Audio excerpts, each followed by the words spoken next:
Satu. Okey dah. Baiklah, Assalamualaikum dan selamat malam ucapkan kepada semua penonton-penonton di FB Live Fast Media Motivation pada malam ini. Jadi kepada semua penonton-penonton FB Live, saya minta anda semua untuk sharekan link sharing season kita pada malam ini supaya ramai lagi yang akan dapat manfaat lah daripada program kita untuk malam ini. Okay, sebelum tu kita bagi laluan untuk penonton-penonton masuk dulu ke dalam live dan minta untuk mereka sharekan live kita pada malam ini supaya lebih ramai lagi yang akan dapat manfaat lah daripada program kita pada malam ini. Jadi saya minta jasa baik Tuan Syarul dan Tuan Anwar juga kalau boleh sharekan live ni kepada rakan-rakan, postkan ke wall FB juga lebih bagus supaya dapat tambahkan lagi lah kita punya penonton kita untuk program kita pada malam ini.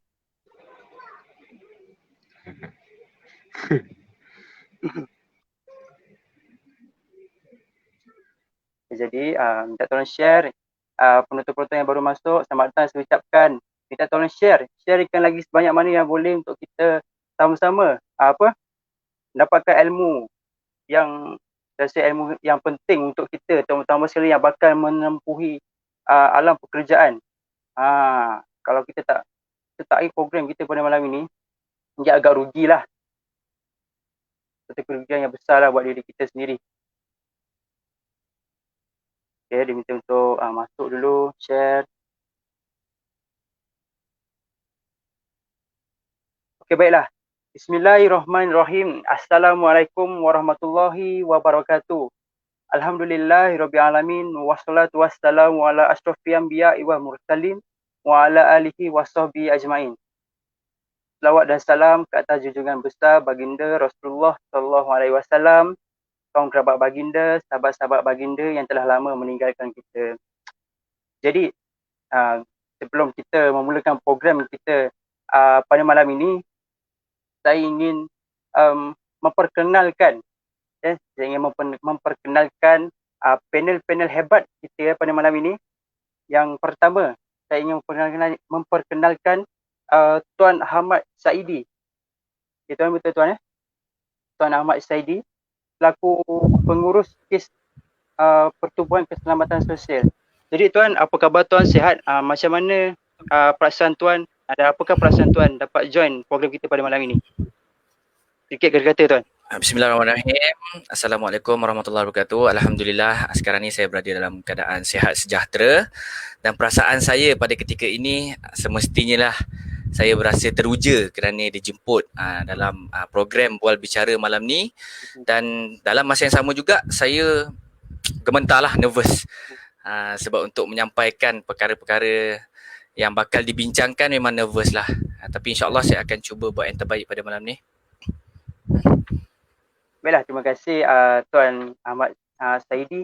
Dan panel kita yang kedua iaitu Tuan Syarul Anwar. Tuan Syarul Anwar daripada Jabatan Kebajikan Masyarakat dan memegang jawatan sebagai penolong pegawai pembangunan masyarakat. Jadi Tuan, apa khabar Tuan, sihat? Apakah perasaan Tuan dapat join program kita pada malam ini? Assalamualaikum, salam sejahtera diucapkan kepada semua penonton terima kasih kerana sudi jemput saya. Saya pun agak terkejut lah tiba-tiba dapat invitation daripada pihak FAS untuk jadi ahli panel. Saya bukan antara panel yang banyak ilmu lah, tapi syukur Alhamdulillah kerana diberi dalam pentas ini untuk kita berkongsi ilmu, apa benda yang saya ada, saya akan cuba sampaikan kepada pendengar-pendengar kita pada malam ini. Okey, baik. Okay, terima kasih Tuan Syarul.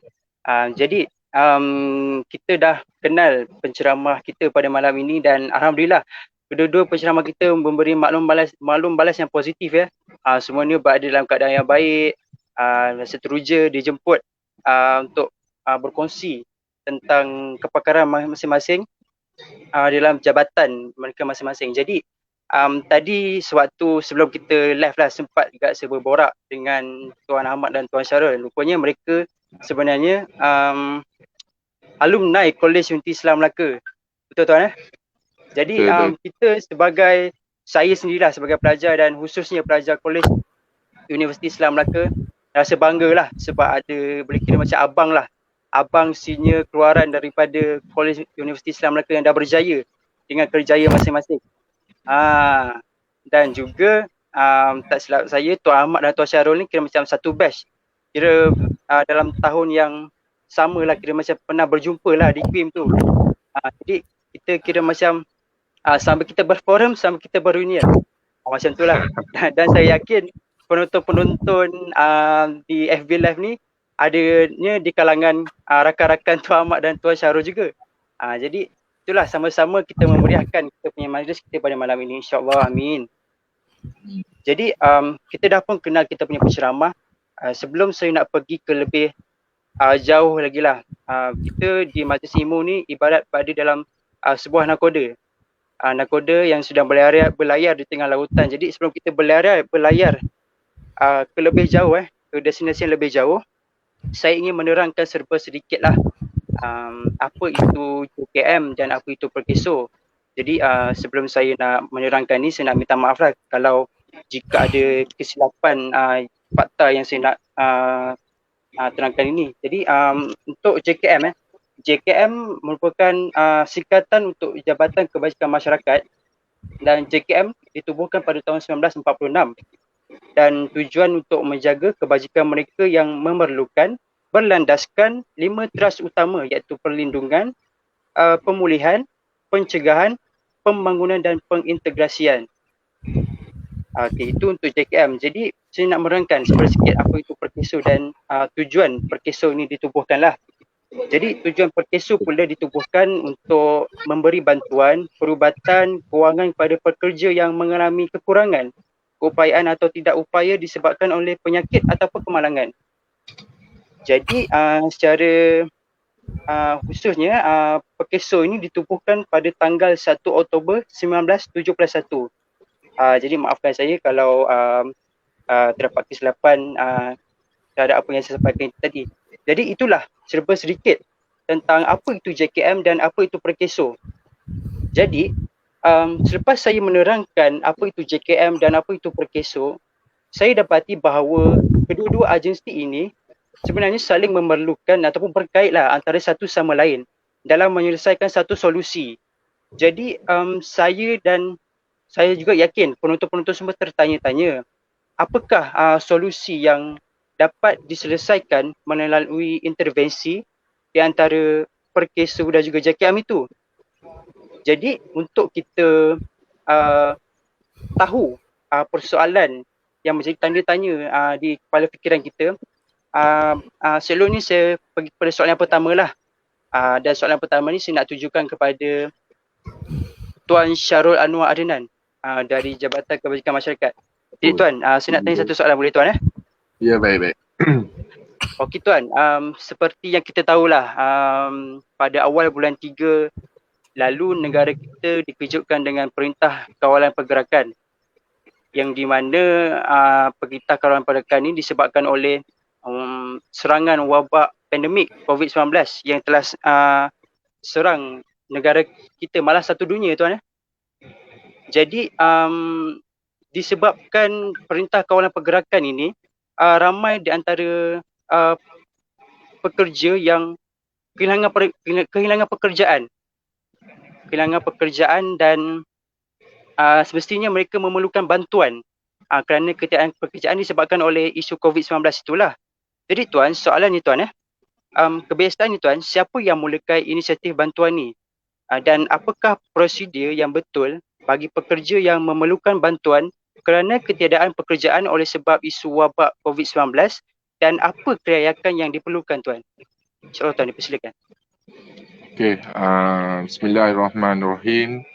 Assalamualaikum warahmatullahi wabarakatuh. Rabbi shrah li sadri wa yassir li amri wahlul 'uqdatam min lisani yafqahu qawli. Terima kasih moderator, soalan yang agak bagus yang saya rasa. Sebelum ini seperti mana yang kita tahulah wabak pandemik COVID-19 ni dia menular dengan cepatnya, dan bila kita dapat arahan daripada Perdana Menteri iaitu Perintah Kawalan Pergerakan dimulakan pada 18 Mac selama 2 minggu. Waktu itu saya dan rakan-rakan di pejabat bersorak kerana dapat cuti 2 minggu. Kan dapat cuti maknanya kita boleh relaxation lah. Dan apabila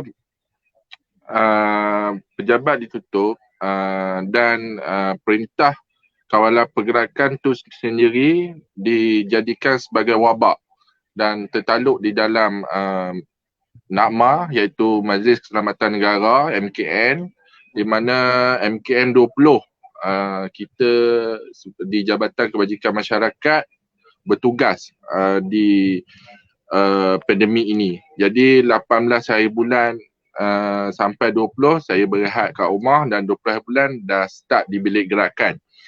Okey, apabila bilik gerakan dibuka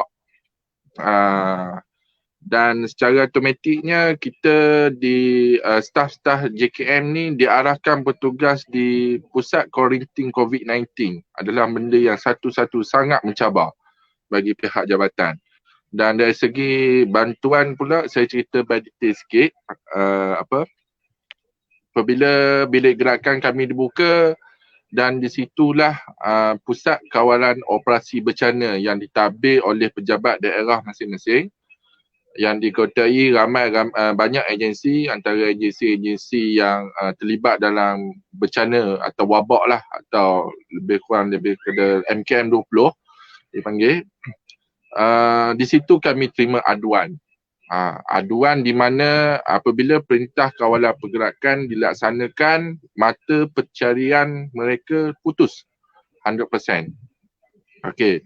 Apabila selama seminggu mula-mula saya bertugas di bilik gerakan, kita terima panggilan yang amat banyak lah. Agak banyak, dalam sehari tu lebih daripada 300 panggilan kita terima. Yang kena pasti adalah meminta bantuan makanan yang di situ, keperluan asas. Jadi seperti mana Perdana Menteri yang umum dia dah salurkan kepada bantuan NAKMA, tabung NAKMA sebanyak berapa bilion, saya tak berapa nak ingat lah fakta tu. Jadi di situ diagihkan bakul makanan. Kalau di daerah saya ni lebih daripada 4,000 bakul makanan diagihkan kepada seluruh rakyat-rakyat yang terputus bekalan makanan. Masa tu kita tak ada SOP yang banyak untuk kita luluskan bakul makanan tu.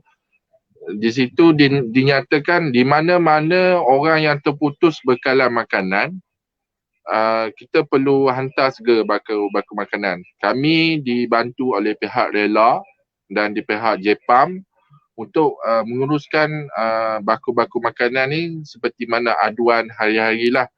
Dan kehilangan kerja tu memang sangat dirasai lah antara rakyat-rakyat.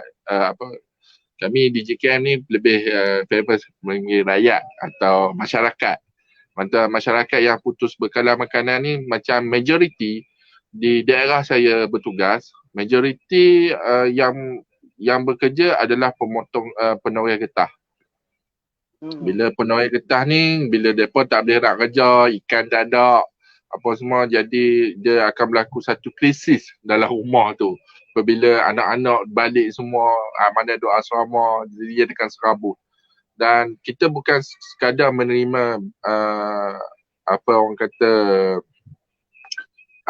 aduan tentang terputusnya bekalan makanan, terputusnya hubungan kerja.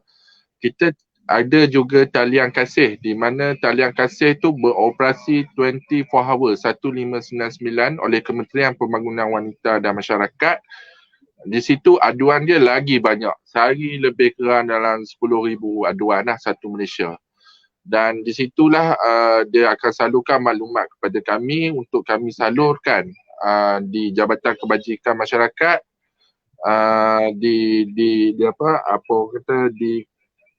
disuruh atau diamanahkan untuk menyampaikan bekalan-bekalan makanan ni kepada rakyat-rakyat yang terkesan, masyarakat-masyarakat yang terkesan di waktu kala pandemik COVID-19 ni. Dan kita terima jugalah aduan di mana keganasan rumah tangga berlaku, penderaan kanak-kanak pun makin meningkat. Jadi di situ kita ada intervensi kaunselor kami akan bekerja macam mana melalui telecounselling di Jabatan Kebajikan Masyarakat. Saya rasa sekadar tu saja. Nanti otai-otai dalam ni JKM tak. Okey dah? Okey Dan. Okey, melalui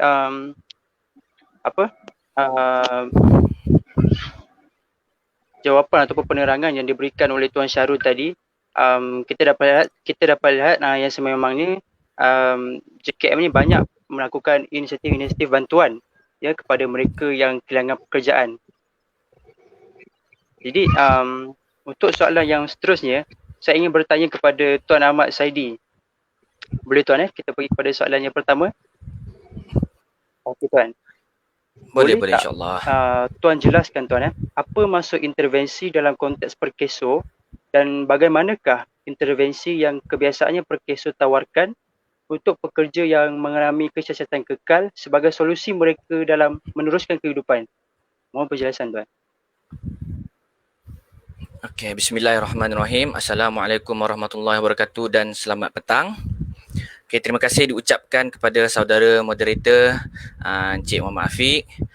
Terima kasih juga diucapkan kepada pihak pengurusan Fast Training and Consultancy kerana telah menjemput saya untuk memberikan sedikit perkongsian maklumat pada malam ini. Yang dihormati sahabat saya Encik Syarul Anwar daripada Jabatan Kebajikan Masyarakat dan yang saya kasihi para penonton sekalian. Okey, pertanyaan mengenai saya tengok pertanyaan itu adalah agak simple sebenarnya. Tapi untuk memberi jawapan yang agak simple tu sebenarnya itu yang susah. Susah. Okey, tapi tak apa. Saya tengok soalan pertama ni dia ada pecahan pada dua lah. Pertama, apakah maksud intervensi dalam konteks perkeso? Dan yang kedua adalah dan bagaimana perkeso menawarkan intervensi kepada pekerja yang mengalami hilang upaya kekal sebagai solusi untuk meneruskan kehidupan. Betul? Okey, kita sentuh dulu kepada bab maksud intervensi itu. Maksud intervensi sebenarnya dia ni luas. Dia sebenarnya banyak. Setiap disiplin ilmu tu dia mempunyai takrifan ataupun definisi intervensi yang berbeza-beza. Cuma di sini apa yang saya dapat ringkaskan bahawa intervensi itu boleh dianggap sebagai rawatan. Boleh jadi juga sebagai pemulihan, sebagai pencegahan ataupun strategi perubahan terhadap sebarang risiko yang memudaratkan. Okey, sebelum saya simpulkan apakah maksud intervensi dalam konteks perkeso, terlebih dahulu kita kena tahu dulu apa itu perkeso dan apakah fungsi dan peranan perkeso. Okey, perkeso ataupun Pertubuhan Keselamatan Sosial dia merupakan sebuah badan berkanun di bawah Kementerian Sumber Manusia yang mentadbir, melaksana dan menguatkuasakan Akta Keselamatan Sosial Pekerja 1969 ataupun Akta 4. Dan perkeso beroperasi di bawah Peraturan Am Keselamatan Sosial Pekerja 1971. Perkeso ni dia mengamalkan konsep perlindungan keselamatan sosial yang berteraskan tanggungjawab bersama. Berteraskan tanggungjawab bersama menerusi sumber-sumber yang terkumpul, perkongsian risiko dan penggantian pendapatan. Kalau dalam bahasa Inggerisnya kita sebut pooling of resources, sharing of the risk and replacement of income. Jadi fungsi perkeso ni dia adalah untuk memberi perlindungan keselamatan sosial kepada pekerja dan tanggungannya menerusi skim-skim perlindungan yang diperkenalkan. Jadi keyword yang saya nak tekankan di sini adalah keselamatan sosial. Itu adalah keyword penting bila kita berbicara tentang perkeso. Keyword yang paling penting adalah keselamatan sosial. Okay, so apa yang saya dapat simpulkan di sini bahawa maksud ataupun tarifan ataupun definisi intervensi dalam konteks perkesok adalah dengan memberi perlindungan daripada aspek keselamatan sosial kepada pekerja dan tanggungannya tadi menerusi skim-skim perlindungan yang diberikan. Okey, cuma kita kena tahulah sebab kalau setiap bidang ni dia mempunyai jenis-jenis intervensi dia tersendiri. Contohlah intervensi krisis, intervensi kanak-kanak, intervensi penagihan dadah, intervensi kekeluargaan dan macam-macam lagi. Cuma apakah jenis intervensi yang bersesuaian dalam konteks perkesok ini? Kalau kita rujuk dalam bidang kerja sosial, intervensi dalam konteks perkesok ini adalah bersesuaian dengan intervensi sosial. Okay, definisi intervensi sosial sendiri itu pun menjelaskan bahawa pemberian intervensi sosial adalah pemberian faedah-faedah menerusi skim-skim ataupun program yang boleh membantu untuk membangkitkan ataupun membangunkan modal insan kepada spesifik target group. Okey, kalau dalam konteks perkesok tu, spesifik target group tu siapa? Itu adalah pekerja dan tanggungannya tadi lah. Jadi kenapa intervensi sosial?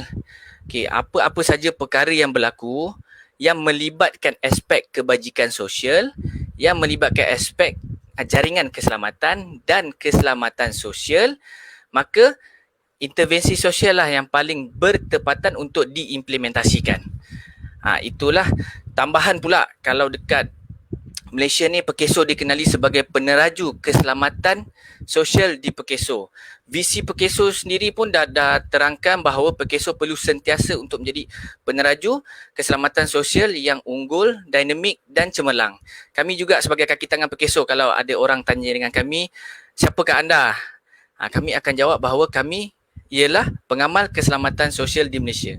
Okey, jadi saya dapat simpulkan di sinilah bahawa intervensi sosial merupakan itulah yang digunakan dalam konteks perkesok lah, dengan keyword tadi yang saya tekankan adalah keselamatan sosial. Okey, part itu saya rasa saya dah jelaskan. Saya harap para penonton semua dapat faham dengan jelas lah mengenai maksud intervensi dalam konteks perkesok ni. Seterusnya, mengenai bagaimana proses intervensi itu boleh ditawarkan kepada orang kiranya pada orang yang hilang upaya kekal tadi tu kan, untuk mereka teruskan kehidupan. Okey, kita kena tahu intervensi ni dia merupakan satu proses. Intervensi adalah satu proses. Tidak kiralah sama ada proses itu hanya dalam tempoh masa yang tertentu ataupun proses itu dia secara berterusan dalam satu jangka masa yang agak panjang. Okey, cuma sebelum saya nak menceritakan apakah intervensi ditawarkan oleh pihak perkesok kepada pelanggan dia lah, iaitu pekerja yang kita panggil sebagai pencarum ataupun orang berinsurans. Ini, so saya kena terangkan dulu apakah perkhidmatan-perkhidmatan yang ditawarkan oleh pihak perkesok kepada pelanggan dia. Okey, basically lah di perkesok kita ada dua jenis perkhidmatan yang utama. Pertama adalah skim-skim perlindungan. Kedua adalah perubatan dan pemulihan. Okey, kita pergi pada skim-skim perlindungan ni dulu. Okey, skim-skim perlindungan ni perkesok dia beroperasi di bawah 3 akta yang utama. Akta yang pertama adalah Akta Keselamatan Sosial Pekerja AKSP 1969. Akta yang kedua adalah Akta Keselamatan Sosial Pekerjaan Sendiri AKSP 2017 dan akta yang ketiga adalah Akta Sistem Insurans Pekerjaan ASIP 2018. Okey, di bawah akta yang pertama tadi AKSP 1969, pihak perkesok menyediakan 3 jenis skim perlindungan, iaitu skim bencana pekerjaan, kedua skim keilatan, yang ketiga adalah skim bencana pekerjaan pekerja asing. Okey, manakala bagi akta yang kedua adalah skim AKSPS, iaitu skim bencana pekerjaan sendiri. Okey, dan yang ketiga di bawah ASIP 2018 kita ada sistem insurans pekerjaan yang menyediakan perlindungan kepada orang-orang berinsurans yang mengalami hilang pekerjaan. Okey, itu adalah secara ringkasnya lah skim-skim perlindungan yang perkesok sediakan kepada pelanggannya. Dan yang kedua adalah perubatan dan pemulihan. Setakat ini perkesok telah menyediakan kemudahan perubatan dan pemulihan yang baiklah untuk para pelanggannya. Misalnya dengan adanya pusat rehabilitasi Pekeso yang terletak di Aikroh, Melaka, kita juga ada program return to work yang membantu orang-orang berinsurans ini untuk kembali bekerja semula. Kita ada klinik-klinik panel yang disediakan kepada orang-orang berinsurans kita yang berkelayakan. Begitu juga kita mempunyai pusat-pusat dialisis kepada orang berinsurans kita yang berkelayakan. Okey, jadi itulah secara ringkasnya lah kalau saya nak terangkan skim ni satu-satu. 2 jam ni mungkin tak cukup. Okey. Dan kita terus kepada proses intervensi tadi itu yang saya maksudkan pada awal itu. Okey, sebenarnya proses intervensi di Pekeso ini telah bermula apabila seseorang itu ataupun individu itu mula menjejakkan kaki ataupun melangkahkan kaki ke alam pekerjaan. Di situlah bermula dah intervensi kita. Okey, untuk pengetahuan tuan-tuan dan puan-puan semualah, setiap pekerja di Malaysia yang bekerja di bawah mana-mana majikan kecuali penjawat awam dengan status tetap dan berpencen adalah wajib mencarum dengan Pekeso. Okey, contoh macam saya ni bukan penjawat awam tetap dan berpencen, jadi saya kena mencarum dengan Pekeso. Lain lah kalau macam Tuan Syarul lain. Dia ada skim perkhidmatan awam dia yang lain. Jadi kalau untuk yang macam contoh pekerja swasta, NGO, dia wajib mencarum dengan Pekeso.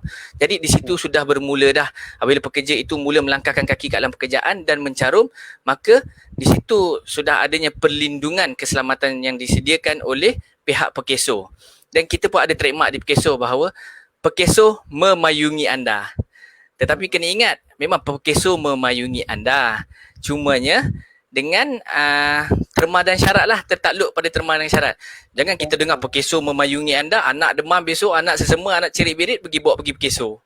Jadi kita kena tahulah setiap benda mesti kena ada TNC dia. Okey, itu. Okey, jadi saya teruskanlah bermula daripada situ, dan saya untuk teruskan pada proses intervensi ni saya buat satu contoh lah. Saya buat satu contoh.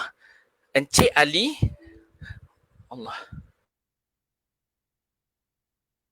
Allahu Akbar. Lain-lain Tuan Ahmad kita ada sikit gangguan ya di situ. Orang kau tu. Tak apa, kita mungkin boleh melihat mana tu ada soalan-soalan daripada para penonton yang nak diajukan kepada panel kita sementara kita tunggu line Tuan Ahmad kembali normal. Jadi penonton-penonton boleh ajukan soalan ya. Ajukan soalan yang mana soalan-soalan yang terlintas di fikiran yang nak tanya kepada panel kita ni, boleh tanya.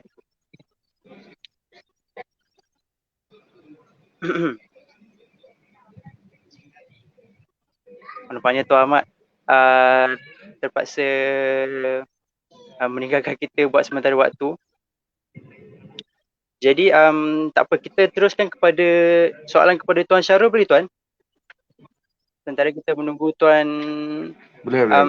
Ahmad masuk ke live semula. Jadi Tuan, untuk soalan yang kedua Tuan, saya nak tanya, boleh tak Tuan Syarul huraikan fungsi sebenarnya Jabatan Kebajikan Masyarakat ni apa servis yang ditawarkan kepada masyarakat? Sebab saya yakin ada yang di antara golongan-golongan ataupun individu yang di luar sana tak tahu apa sebenarnya yang JKM ni lakukan kepada masyarakat. Jadi mohon penjelasan dari Tuan Syarul. Dipersilakan Tuan. Okay. JKM ni kebanyakan yang orang tahu macam Tuan Afiq sendiri. Apa yang Tuan Afiq tahu pasal JKM? Jabatan Kebajikan Masyarakat, Social Welfare. Apa yang Tuan tahu? Saya nak tahu sedikit pengetahuan daripada masyarakat. Macam Tuan sendiri. Apa yang Tuan rasa JKM ni sediakan perkhidmatan apa? Okay, yang saya tahu Tuan di bawah JKM ni adanya di bawah Jabatan Kebajikan Masyarakat itu sendiri adanya sekolah tunas bakti. Yang di mana sekolah tunas bakti ni tujuannya untuk kita memulihkan, maafkan saya kalau saya silap, yang untuk kita memulihkan pelajar-pelajar yang gangsterism ni yang pelajar gangsterism kita masukkan ke sekolah tunas bakti ni untuk kita memulihkan mereka lah. Dalam tempoh yang saya pernah terbaca dalam tempoh 3 tahun. Itu pun berdasarkan persetujuan ataupun beberapa individu untuk melepaskan ataupun menamatkan proses pemulihan pelajar juvenile tersebut. Jadi maaf kalau ada silap dekat situ lah. Okey, yang tu kira pengantuan advance lah. Okey, majoriti umum di masyarakat JKM ni adalah orang kata tempat minta bantuan kewangan. Okey, di JKM ni saya terangkan kita ada 10 kumpulan sasar. Di mana salah satu adalah masyarakat lah, yang kedua adalah kanak-kanak. Yang tuan sebut tadi tu adalah di bahagian kanak-kanak. Di mana sekolah tunah bakti yang familiarnya di Melaka adalah sekolah tunah bakti di Sungai Lereh, Melaka. Untuk perempuan. Yang lelaki kita ada di asrama akhlak Bukit Baru, Bukit Beruang ke Bukit Baru? Bukit Baru. Bukit Baru di Melaka, dan kita ada rumah budak laki-laki di Durian Daun. Yang tu konsep skop perkhidmatan kanak-kanak. Yang ni core bagi saya sebab saya sekarang ni pun memegang di unit kanak-kanak. Okey, seperti mana yang tuan-tuan dan puan-puan tahu, sekolah tunah bakti ni adalah digazetkan sebagai tempat selamat atau tempat pemulihan untuk institusi kanak-kanak yang melakukan jenayah atau perbuatan-perbuatan sumban yang termaktub di dalam Akta Kanak-kanak 2001 pindaan 2016. Di situ kita akan buat intervensi pemulihan seorang kanak-kanak ni yang tersalah langkah kali pertama. Kemungkinan dia tersalah langkah sebab di dalam Seksyen 17 atau Seksyen 46 tu sendiri, Akta Kanak-kanak 2001, di mana seorang ibu bapa yang memohon di Jabatan Kebajikan Masyarakat supaya anaknya yang berperangai lah sikit, orang kata berperangai lah, kalau orang Kedah ni kata berperangai, yang agak menjolok mata masyarakat. Contoh, situasi ini saya cerita umum lah nah. Seperti kes-kes yang saya handle.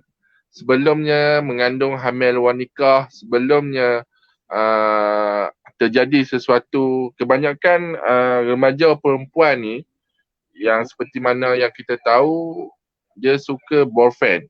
Di Queen pun ramai boyfriend, girlfriend di kafe kan. Pakcik guard apa nama saya lupa lah, tapi kami panggil Doraemon dulu. Kan pakcik guard Doraemon tu selalu dia halau couple-couple di kafe ni. Saya ingat lah zaman-zaman saya dulu. Dan sebelum kejadian tu berlaku, ada satu di bawah Seksyen 46 dipanggil kanak-kanak di luar kawalan ibu bapa yang boleh memohon di Jabatan Kebajikan Masyarakat untuk kita pulihkan. Sebab core di JKM adalah kita pegang banyak akta. Salah satu akta kanak-kanak 2001 pindaan 2016, akta keganasan rumah tangga yang di mana laki bini bertumbuk pompang-pompang, dia akan merujuk kat saya. Dan di situ kita ada dipanggil pegawai diberi kuasa atas keganasan rumah tangga yang digazetkan oleh menteri, dan pegawai-pegawai akhlak di JKM macam saya pegawai akhlak dan pegawai pelindung kanak-kanak. Dia lebih kepada pemulihan intervensi. Bukan intervensi untuk kanak-kanak ni bukan benda sesuatu yang sangat-sangat mudah. Sangat-sangat rumit. Dia kalau di JKM kita pakai model CCN CPU, Child Need Protector, Child Need apalah saya lupa. Tapi yang tu kita ada 14 borang. 14 borang tu di mana kita perlu compilekan selama 3 tahun ke mana arah tuju kanak-kanak ini. Okey, sekiranya kanak-kanak melakukan perbuatan jenayah di bawah kanun kesiasaan, dia akan dihadapkan di mahkamah biasa ke atau mahkamah special, Tuan Afiq? Seperti mana Tuan Afiq tahu? Kita mahkamah biasa. Mahkamah biasa, okey.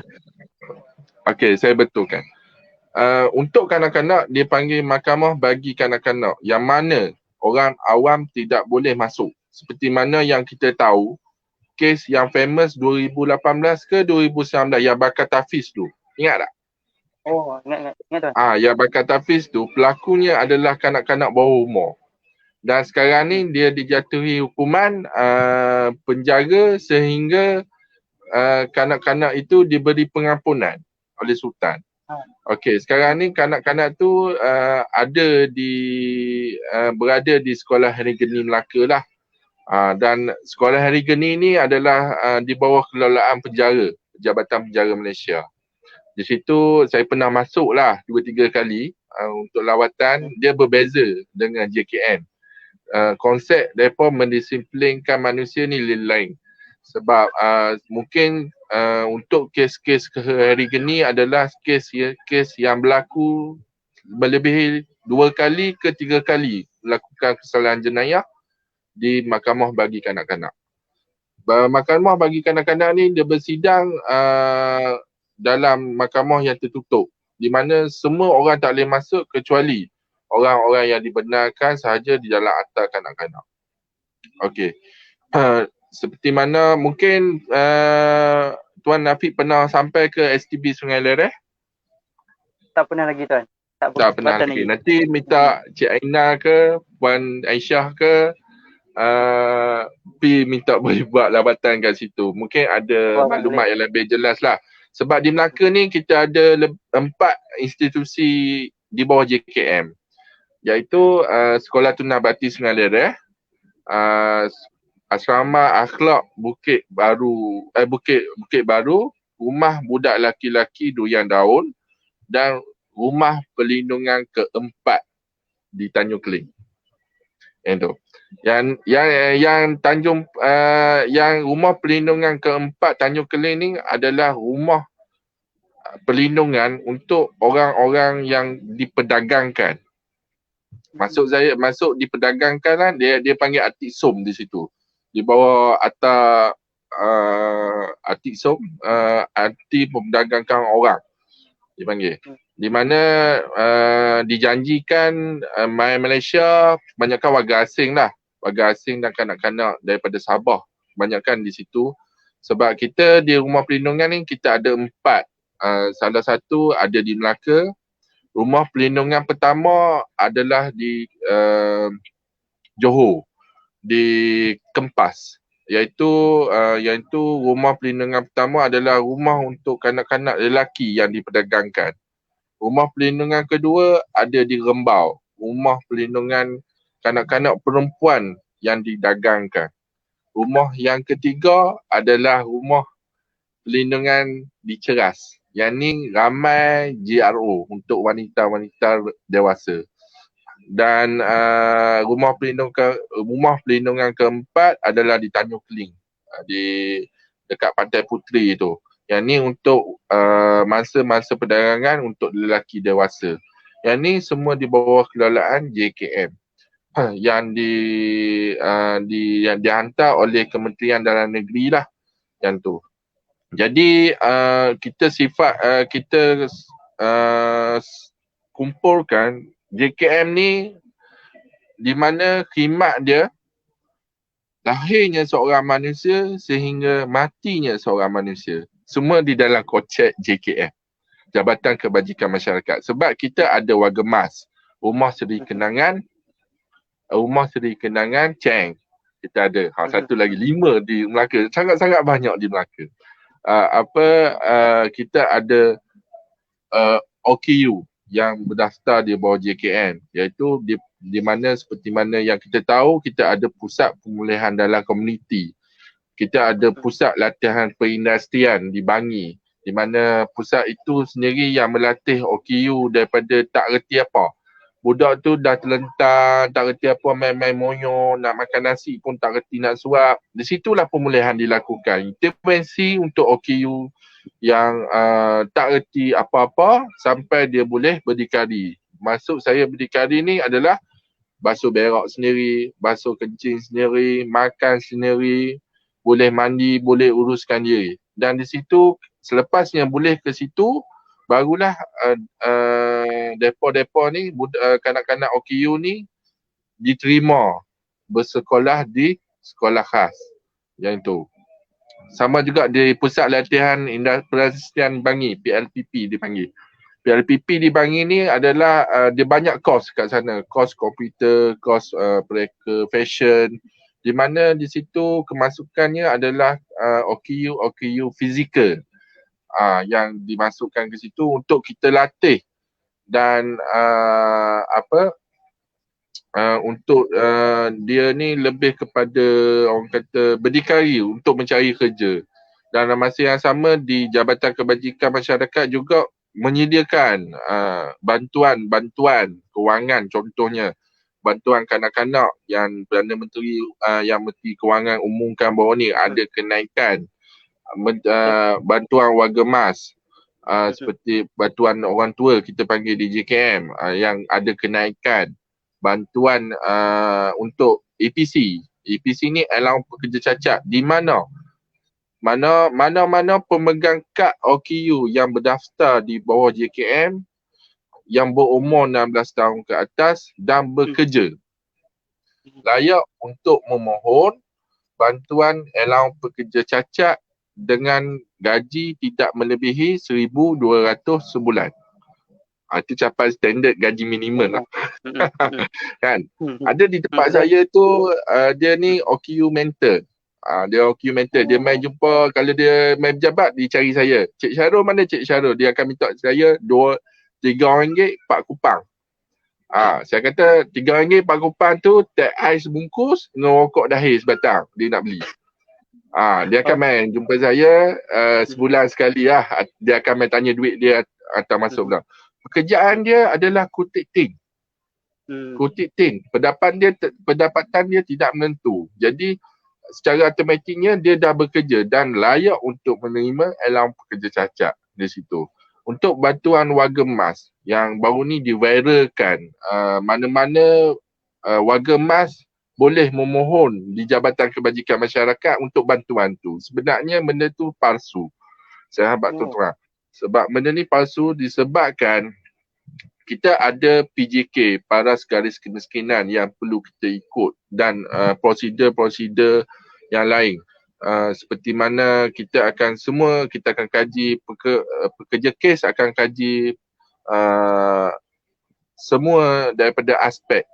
Bukan senang orang kata bantuan warga emas ni untuk orang tua kita terus dapat tak. Dia kalau kata kerajaan mensyorkan macam tu, semua warga emas layak untuk memohon. Dan di situlah kita akan tengok di mana kemasukan ke rumah seri kenangan atau rumah orang tua akan meningkat. Saya kami di JKM kami ada dua. Satu di bahagian perkhidmatan dan satu di bahagian institusi. Di institusi ni adalah yang menjaga kanak-kanak, menjaga orang tua lah.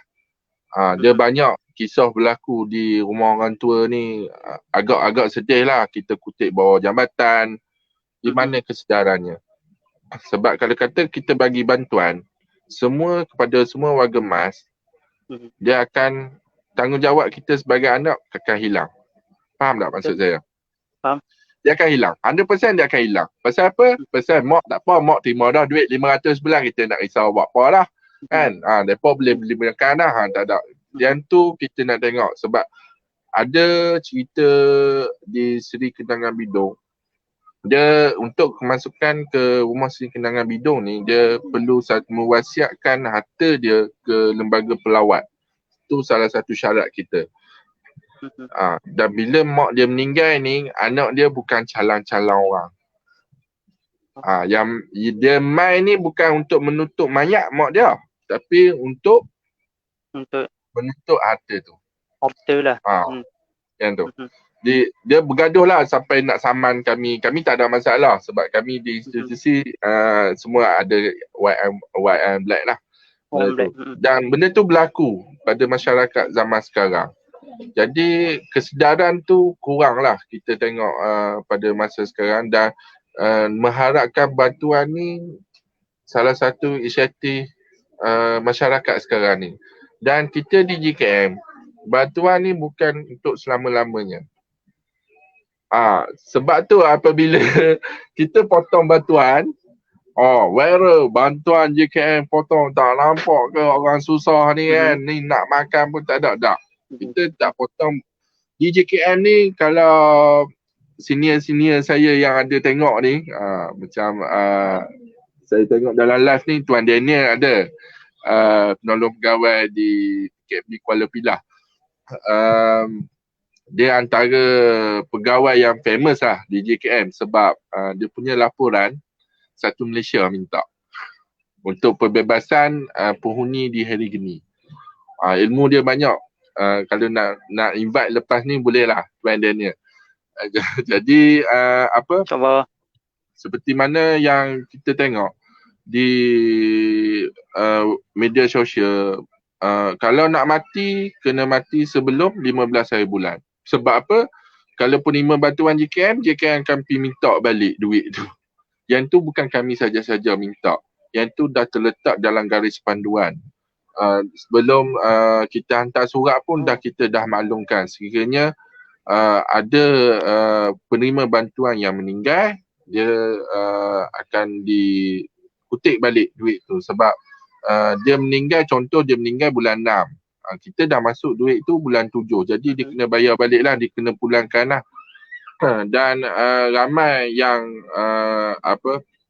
orang kata di JKM ni agak kejam lah sebab kita minta duit balik tu. Sebenarnya bukan kita minta, tapi benda tu dah tertakluk dalam garis panduan yang disediakan oleh pihak Jabatan Kebajikan Masyarakat.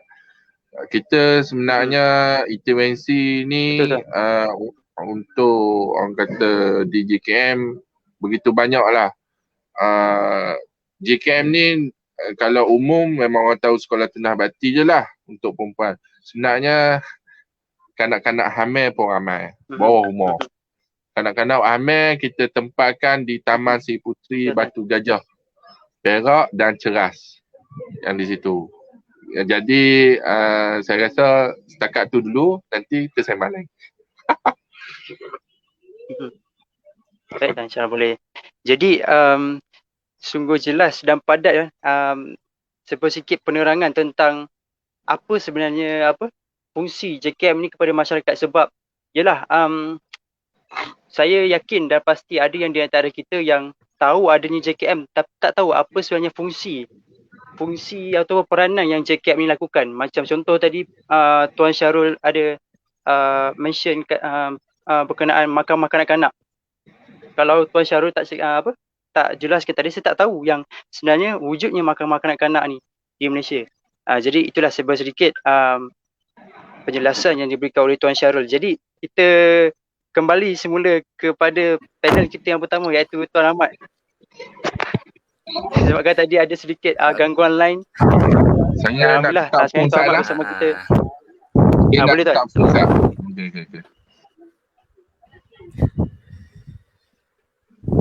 Okay, jadi tadi kita dah sambung yang tadi ke? Kita sambung yang tadi Tuan. Ada sikit penjelasan. Sambung yang tadi lah. Okey. Berkenaan dengan tadi kita stop dekat Encik Ali kan? Encik Ali. Ramai yang tunggu-tunggu ni. Okey, kita stop dekat Encik Ali tadi. Okey, so kita akan sambung lah. Saya akan sambung mengenai proses intervensi lah yang Pekeso boleh tawarkan kepada kes Cik Ali. Saya buat kes Cik Ali. Cik Ali merupakan seorang pekerja kilang. Setiap hari Cik Ali pergi ke tempat kerja dengan menunggang motosikal. Satu hari ketika dalam perjalanan ke tempat kerja, Encik Ali telah dilanggar oleh sebuah kereta. Dan disebabkan daripada kemalangan tersebut, Encik Ali telah mengalami patah kaki kiri dan patah tangan kanan. Dan dengan kecederaan yang Cik Ali alami itu, Cik Ali terpaksa bercuti sakit dalam satu tempoh masa yang agak panjang. Cuti kira MC dia lamalah, prolonged illness. Kita kategorikan sebagai prolonged illness. Dan malangnya, polisi syarikat Cik Ali menyatakan bahawa pekerja-pekerja yang bercuti sakit dalam satu tempoh masa yang panjang tidak akan menerima sebarang gaji. Jadi macam mana Encik Ali nak meneruskan kehidupan? Macam mana dengan tahap sosioekonomi dia? Mesti akan terjejas kalau dia tak dapat. Jadi di situlah adanya konsep perlindungan keselamatan sosial yang ditawarkan oleh Perkeso, di mana bermulalah berlakulah intervensi kepada beliau, di mana Perkeso akan membayar sejumlah bayaran yang ibarat menggantikan pendapatan bulanan beliau di bawah skim bencana pekerjaan, kerana kemalangan tadi itu adalah melibatkan urusan pekerjaan. Sebab Cik Ali nak ke tempat kerja. Bila nak ke tempat kerja, maksudnya dia menepati syarat. Menepati syarat yang ditetapkan di bawah AKSP 1969 lah, di bawah skim bencana pekerjaan. Jadi Cik Ali akan menerima faedah di bawah skim bencana pekerjaan, iaitu faedah hilang upaya sementara. Pada tempoh dia MC tu, Perkeso akan membayar cuti sakit dia lah, sehingga maksimum yang Perkeso akan bayar adalah selama 180 hari bersamaan dengan 6 bulan, tetapi bergantung juga pada keadaan dia. Selagi dia masih lagi belum mencapai maksimum medical improvement ataupun kira dia belum sembuh lah, dalam bahasa mudahnya dia belum sembuh, Perkeso masih lagi boleh membayar cuti sakit dia tu lah. Okey, jadi dalam masa yang sama, Perkeso bukan sahaja membayar cuti sakit Cik Ali, Perkeso juga memberikan kemudahan dari segi perubatan dan pemulihan. Perubatan contohnya kos-kos bil hospital, di mana Cik Ali mendapat rawatan, semuanya Perkeso akan tanggung, terutama tapi di hospital kerajaan sahajalah. Bil-bil dan rawatan Cik Ali Perkeso akan tanggung, dan sekiranya Cik Ali memerlukan alatan, contoh macam alatan prostetik, alatan ortotik macam wheelchair, tongkat, even pampers sekalipun, Perkeso boleh bekalkan kepada Encik Ali. Dan pelbagai lagi lah dari segi konsep perubatan dan pemulihan. Okey, tapi keprihatinan Perkeso tak hanya berhenti dekat situ saja.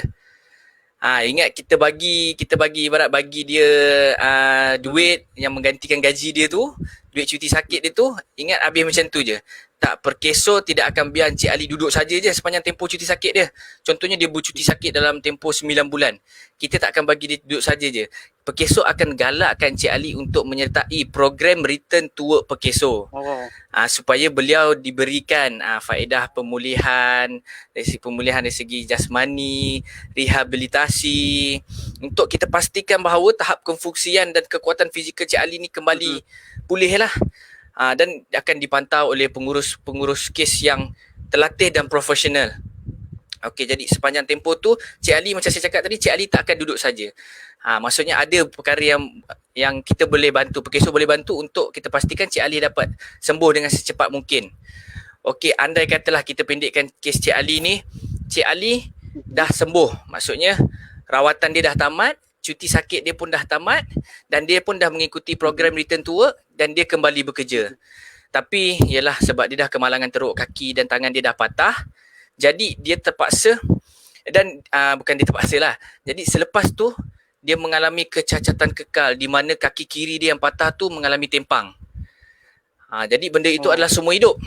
Bila seumur hidup, Perkeso kita masih lagi ada satu lagi faedah intervensi yang kita berikan di bawah skim bencana pekerjaan, iaitu faedah hilang upaya kekal. Ini adalah dari bentuk composition ataupun papasan. Tapi cuma saya nak tanya dengan itulah setakat itu kes Cik Ali. Cuma saya nak tanyalah dengan Tuan Afiq. Okey, bila Tuan Afiq dengar mengenai Perkeso, apakah yang terbayang di fikiran Tuan Afiq?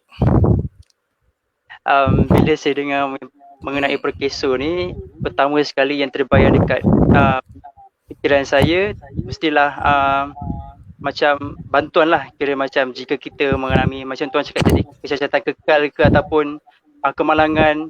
Jadi kita ni seorang yang bekerja, lepas tu kita ni mengalami kecacatan kekal. Jadi apa yang jadi itulah sebenarnya jenis bantuan apa yang terfikir? Jenis bantuan Tuan jenis bantuan apa yang terfikir dalam fikiran Tuan Afiq? Jenis bantuan saya tak terfikir Tuan. Okey, let's say lah ni bantuan lah. okey, let's say Sebenarnya dekat Malaysia ni, persepsi masyarakat kita hari ni, bila sebut pasal perkeso je, mesti pampasan. Sebut pasal perkeso, claim. Sebut pasal perkeso, duit. Even kalau saya bekerja, saya pergi buat lawatan ke tempat majikan, saya berjumpa dengan orang, saya berjumpa dengan klien saya, kawan-kawan dia akan datang jumpa dengan saya. Cik, berapa dia dapat, cik? Berapa dia dapat? Itu dulu yang dia tanya dengan saya. Tapi sebenarnya kita kena tahu intervensi di perkeso bukan sahaja hanya melibatkan composition, tetapi kita ada ideal konsep lah, ideal konsep keselamatan sosial yang perkeso perkenalkan, iaitu kita ada social security pillars ataupun keselamatan tiang ataupun teras keselamatan sosial kita. Composition still ada, cuma kita lebih berfokus kepada prevention, rehabilitation dan composition. Bermula dengan prevention. Banyak dah program-program perkeso yang perkeso dah buat untuk kita bagi awareness lah, untuk kita educate masyarakat, untuk kita empower masyarakat. So supaya mereka ada awareness tentang macam mana nak prevent diri mereka daripada berlakunya kemalangan di tempat kerja, berlakunya perkara-perkara yang boleh mendatangkan kemudaratan kepada diri. Itu prevention. Lepas tu kita ada rehabilitation lah, kita ada pemulihan. Barulah kita akan fokus pada compensation. Sebab saya berpegang satu je. Prevention is better than compensation. Okay, cuma saya kalau nak cerita panjang bab ni pun panjang sangat pula nanti. Cuma saya buat satu contoh lah. Saya ada seorang klien. Dia kemalangan jalan raya, mata kiri dia buta. Lepas tu dia dapat pampasan daripada perkeso lebih kurang dalam 50k. Lepas tu saya saja tanya dia, how's your feeling? Macam mana perasaan dia? Dia cakap dengan saya, tak guna bang, 50,000 ni. Kalau mata sebelah kiri tak boleh guna, sebab macam-macam benda saya nak buat tak boleh. Semuanya susah. Jadi 50,000 ni tak bermakna, memanglah jumlah tu besar, tapi nikmat yang Allah bagi pada kita ni sebenarnya itu yang lebih baik untuk diri kita. Sebab tu saya cakap intervensi di perkeso bukan hanya tertumpu kepada composition, tapi melibatkan prevention dan rehabilitation dan composition. Semua tu kita bergerak seiring lah. Okey, itu. So macam tadi balik pada kes tadi yang buta tu, jadi kita tengok, bayangkanlah orang yang daripada kecil, daripada lahir tak pernah buta, tiba-tiba dan meningkat dewasa, umur dah 40-an, mata dia buta. Macam mana penerimaan dia? Jadi sebenarnya wang ringgit tu dah tak ada nilai lah pada dia. Itulah antara contoh untuk yang menyatakan bahawa perkeso sekarang ni banyak program yang menekankan pada prevention, rehabilitation dengan compensation. Kalau prevention tu kita ada health screening program untuk pekerja yang dah berumur 40 tahun ke atas, supaya kita nak pastikan keadaan dia sentiasa dalam keadaan yang selamat, sihat, sejahtera lah. Bila 40 tahun ke atas ni kita faham-faham lah macam-macam penyakit boleh datang kan. Lepas tu kita ada program kesedaran keselamatan jalan raya yang kita buat kolaborasi dengan JKR. Lepas tu kita pun ada Vision Zero untuk kita pastikan bahawa tiada sebarang kemalangan di tempat kerja. Itulah sedikit mengenai bagaimana proses intervensi yang ditawarkan oleh pihak perkeso membantu untuk menyelesaikan solusi meneruskan hidup macam itulah. Okey, itu saja. Betul. Terima kasih Tuan Ahmad atas penjelasan yang sangat jelas dan padat ya. Jadi kita boleh lihat di sini sungguh banyak sebenarnya intervensi yang dilakukan oleh pihak perkeso itu sendiri. Jadi seperti saya lah yang bakal menempuh alam pekerjaan, ini satu maklumat lah, satu pengetahuan yang baik lah untuk diri saya sendiri tentang intervensi-intervensi yang dilakukan oleh perkeso untuk sendiri untuk menjamin kelangsungan hidup pada masa akan datang. Jadi Tuan Ahmad, saya nak ada satu komen ni, soalan di ruangan komen. Saya ingin bertanya lah kepada Tuan Ahmad. Boleh Tuan? Okey, insyaAllah boleh. Okay, Tuan, soalannya berbunyi begini Tuan. Macam mana dengan isu pencarum yang sakit dalam tempoh bekerja tapi tidak layak untuk klaim atas alasan penyakit yang dihadapi itu tidak relevan dengan tempat kerja? Setelah menjalani sesi interview dengan jemaah doktor, adakah dia memang tidak layak mendapat klaim apa-apa sedangkan pencarum tetap setiap bulan? Soalan daripada Cik Aina. Soalan daripada Cik Aina kita sebenarnya. Soalan daripada pensyarah saya ni. daripada pesara Cik yang Aina. disayangi ramai. Okay, first Atas thing first pengalaman saya nak doakanlah supaya Cik Aina sentiasa berada dalam keadaan yang sihat walafiat, sejahtera. Amin, amin ya rabbal alamin. Okay, insyaAllah. Cuma merujuk kepada soalan Cik Aina ni, kita dalam Akta Keselamatan Sosial Pekerja kita ada dua skim yang utama lah. Memang ada satu lagi skim bencana pekerja asing, tapi kita biasa kategori pada dua skim utama, iaitu skim bencana pekerjaan dan skim keilatan. Okey, skim bencana pekerjaan dia boleh boleh berlaku, bencana pekerjaan itu boleh berlaku sama ada di tempat kerja ataupun semasa pergi dan balik kerja dalam perjalanan lah yang dibenarkan. Maksudnya perjalanan itu yang dibenarkan, bukanlah ada lencongan. Contohnya dia nak balik kerja, dia pergi ke tempat lain dulu, dia pergi lepak mamak dengan kawan-kawan dia, itu tidak dibenarkan lah. Dan yang ketiga, kita ada penyakit khidmat. Okey, saya rasa yang pertama dan yang kedua itu clear. Okey, di tempat kerja, contoh buat kerja, nak pasang pasang wire, naik tangga, jatuh, patah kaki. Okay, itu bencana di tempat kerja lah, kemalangan di tempat kerja, kemalangan jenis 1.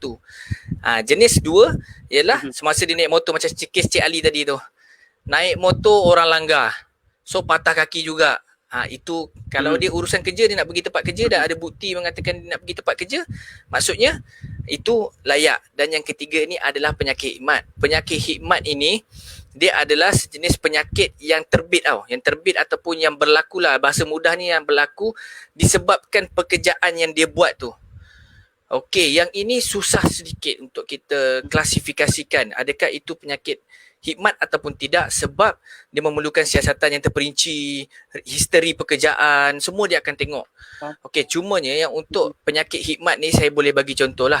Memang ada jenis-jenis pekerjaan yang memang berisiko untuk terbitnya penyakit khidmat.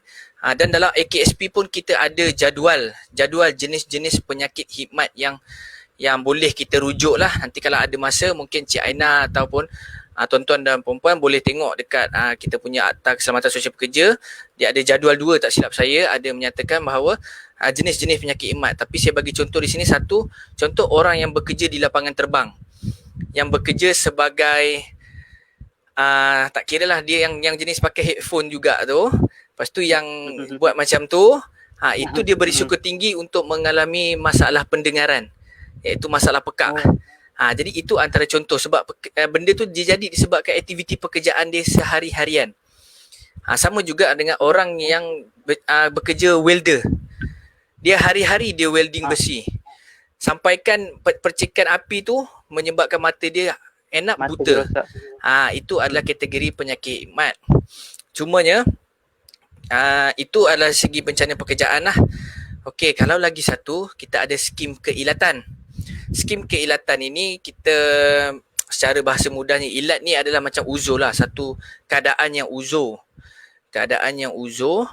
Dan dia dan boleh jadi juga sebarang hilang upaya ataupun penyakit yang berlaku bukan disebabkan faktor pekerjaan. Contohnya adalah jenis-jenis penyakit yang tidak berjangkit. Contoh masalah jantung, masalah kencing manis, yang bukan disebabkan oleh aktiviti pekerjaan lah, ataupun dia kemalangan jalan raya tetapi bukan di waktu kerja. Itu juga boleh kita buat permohonan untuk skim keilatan. Okey, kebiasaannya cuma saya untuk kes yang kes Cik Aina bagi ni, saya tak clear apa jenis penyakit dan apa kecederaan dia, apa semua saya tak tahu. Jadi saya pun tak boleh nak jawab dengan tepat lah. Cumanya saya boleh assume bila pergi sesi interview dengan jemaah doktor, ini saya assume ini adalah kes keilatan. Maksudnya kes keilatan, individu ini memohon ilat untuk mendapatkan faedah-faedah ilat lah. Tapi bila pergi ke jemaah doktor menyatakan bahawa dia tidak disahkan ilat. Sebab kita kena tahu perkeso bukan perkeso yang membuat keputusan untuk menentukan sama ada individu itu disahkan ilat ataupun tidak. Ianya semuanya terletak pada jemaah doktor yang dilantik khas oleh perkeso lah, yang terdiri daripada doktor-doktor pakar. Okey, doktor-doktor ini akan menentukan, dia menentukan pun bukan tentu saja-saja. Dia ada dia punya guideline dia yang digunakan, iaitu WPI lah, World Person Impairment. Di mana orang-orang yang di mana apabila World Person Impairment tu mendapati apabila seseorang itu tidak mampu untuk mencari nafkah, sekurang-kurangnya 1/3 lah nafkah dia tu, maka dia adalah layak untuk disahkan elak. Tetapi bila jemaah doktor mendapati WPI dia, tengok dia masih lagi boleh mencari nafkah, maka jemaah doktor tidak akan memberikan dia, mengesahkan dia elak lah. Dan mungkin daripada kes ini juga saya dapati ni mungkin kes penyakit hikmat juga ni. Tapi penyakit hikmat. Jadi Tuan, Cik Aina ada menyatakan yang sebenarnya sakit tu sakit lutut kronik, Tuan Ahmad. Sakit lutut kronik. Sakit lutut itulah. kronik. Mungkin dia apa ni? Dia boleh jadi penyakit hikmat dan boleh jadi keilatan. Kalau penyakit hikmat kita tengok, okey, contohlah kita ambil contoh tugas dia tu sebagai pensyarah. Pensyarah dengan lutut. Jadi sebab ni semua jemaah doktor yang akan tentukan ni. Mungkin pekerjaan dia tu dia tengok tak relevan dengan keadaan penyakit lutut tu. Mungkin penyakit lutut itu terbit disebabkan perkara-perkara lain. Mungkin disebabkan aktiviti lain di luar tempat kerja. Tapi saya tak berani nak buat judgement lah. Saya cuma bagi andaian. Mungkin jemaah doktor buat keputusan, tapi yang pentingnya keputusan jemaah doktor bagi bukan disebabkan pekerjaan lah. Kalau keilatan pun sama juga. Kalau dia tengok masih lagi boleh mencari nafkah, insya-Allah memang tak dapat lah. Macam tu. Okay, tapi jangan risau. Sebab pekesok, yalah, kadang-kadang kita pun dengar keluhan orang ramai lah, pelanggan kita terutamanya mengatakan mohon pekesok itu tak dapat, mohon ini tak dapat. Cumanya saya nak cakap memanglah ada sesetengah faedah yang tak dapat, tapi boleh cuba dekat faedah lain. Contoh kalau mengalami masalah lutut, kalau ada sakit lutut dan rasakan badan tu okey lagi, kesihatan lain okey, mungkin boleh join program pemulihan kita, program rehabilitasi kita, mungkin boleh masuk program return to work. At least kita dapatlah recover lutut tu dengan tahap yang lebih baik lah. Macam tu. Susah juga soalan ni. Jadi terima kasih Tuan Ahmad di atas jawapan yang saya harap menjawablah untuk Cik Aina. Jadi saya nak juga bertanyakan soalan daripada di ruangan komen kepada Tuan Syarul. Jadi Tuan, boleh Tuan saya nak tanyakan soalan daripada penonton kita pada malam ini. Jadi Tuan, soalan daripada penonton kita Tuan, benarkah dalam situasi COVID-19 ini kes seperti penderaan dan pengabaian kanak-kanak meningkat? Sekiranya benar, apakah punca perkara ini berlaku dan apakah bantuan yang pihak JKM berikan kepada mereka? Mohon penjelasan Tuan. Agak ampau Cik Daniel lah. Tak apa, kita kongsi ilmu sebab benda ni berada di lapangan. Kebanyakan kes kanak-kanak ni kita tak usiarkan mana-mana media sebab kita ada dalam satu ATA kanak-kanak 2001, pindaan 2016 di bawah section 15. 15-1 dan 15-2. Di mana di situ menyebut tidak boleh mendedahkan mana-mana nama, bentuk rupa, sebarang jenis yang mengenali kanak-kanak itu. Jadi memang kita silent kes ni. Untuk waktu PKP ni, kes dia agak drastik lah. Memang tinggi.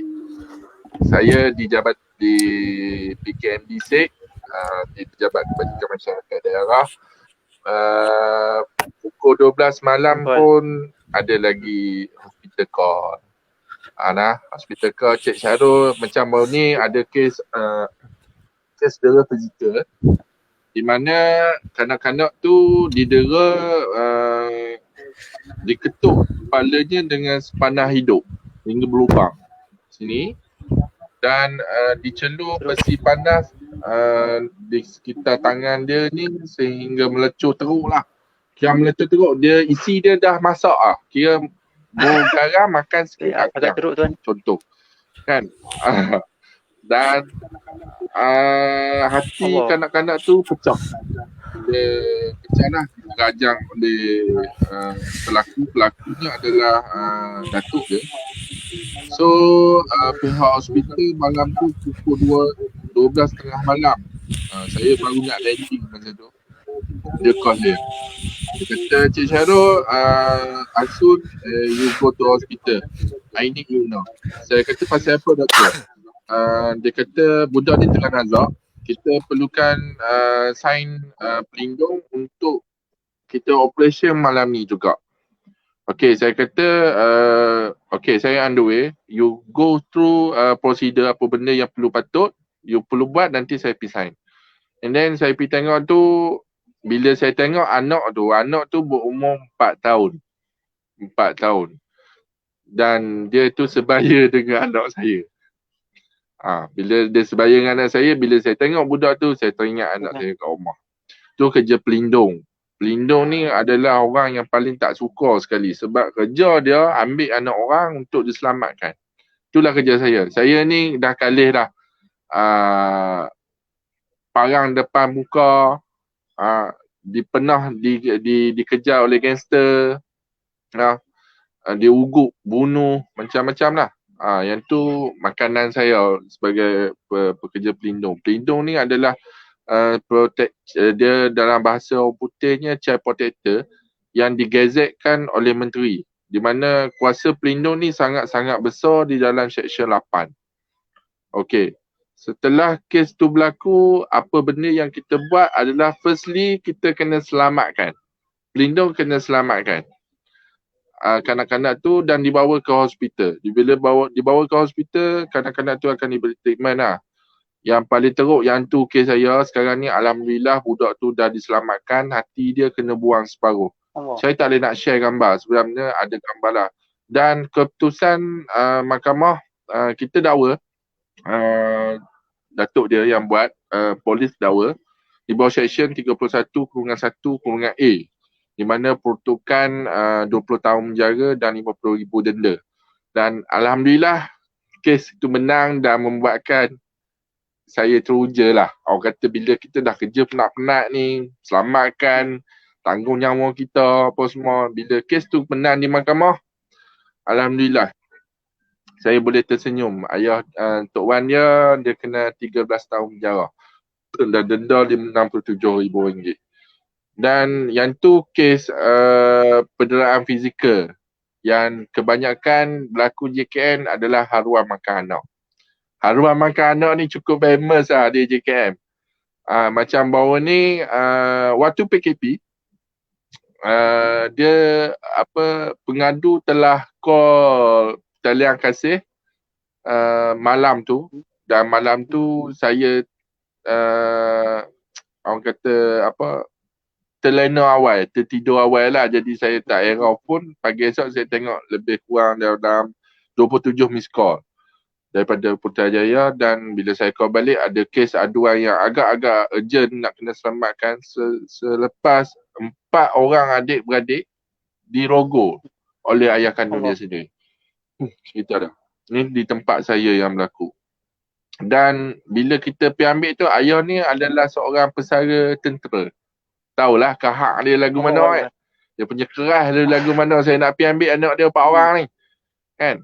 Bila pergi tu, kita guna teknik-teknik kita dan alhamdulillah ayah dia kita tangkap dan dengan pihak polis lah. Saya dengan pihak polis, dengan pihak hospital adalah orang panggil 3 beradik. Masuk satu lagi AADK. 4 beradik kami panggil rangkaian 4 takkan putus. Mana saling-saling amat memerlukan. Pihak polis main tangkap ayah dia dan anak dia ni dia tak mahu bercakap dengan saya. Sebabkan dia punya trauma tu sangat-sangat teruk terhadap lelaki. Sampaikan dia kata semua lelaki ni sama. Yang ni haruan makan anak. Cukup payahlah saya nak take over kes ni. Sehingga saya terpaksa panggil kaunselor saya untuk budak ni bercakap untuk bagi statement kita untuk kita bawa kes tu ke mahkamah. Macam tu. Hello? Hello tuan. Hello. Lag Okey tak? Hai. Okey tuan. Alhamdulillah okey. Kami okey. Ya. Dengar tak? Jelas tuan, jelas. Dengar Alhamdulillah. Okey dah. Saya Okey tengok tuan. keras lagu tu. Ada tuan insyaAllah. Okey.